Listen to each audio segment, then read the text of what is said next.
તો વડોદરાથી ચોરીના રવાડે ચડી ગયેલા ડોક્ટરો ઝડપાયા છે। કારની ચોરી કરતા ડોક્ટર સહિત 3 ઝડપી પાડવામાં આવ્યા છે। 3ને ઝડપી પાડવામાં આવ્યા છે।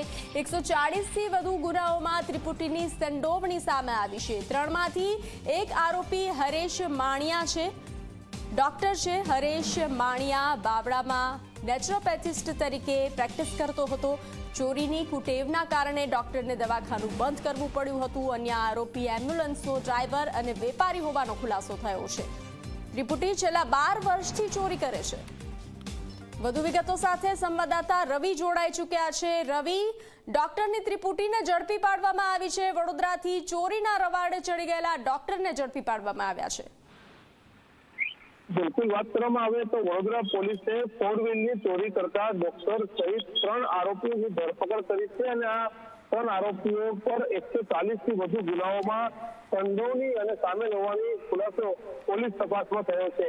આરોપીઓ પાસેથી પોલીસે 2 કાર, 3 મોબાઈલ અને રોકડા 25,000 રૂપિયા જપ્ત કર્યા છે।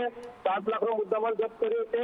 મહત્વની બાબત છે કે 3 પૈકી એક આરોપી ડોક્ટર છે તો બીજો તેનો એમ્બ્યુલન્સનો ડ્રાઈવર છે અને આ તમામ લોકો 12 વર્ષથી ચોરીનો ધંધા અથવા ચોરીના જે કામમાં તમામ લોકો સંડોવાયેલા હતા। હરેશ દુલાભાઈ માણિયા તે નેતૃત્વથી ડોક્ટર છે। અરવિંદ દુલાભાઈ માણિયા તે એમ્બ્યુલન્સનો ડ્રાઈવર છે અને તાયર અનવર હુસેન ત્રિવેદી જે રાજકોટમાં રાજ સ્ટેપલ નામે વ્યવસાય કરે છે।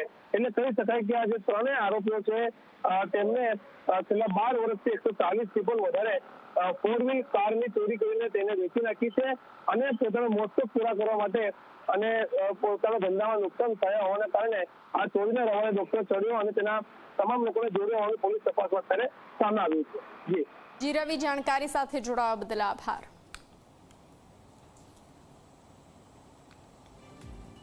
તો રાજકોટ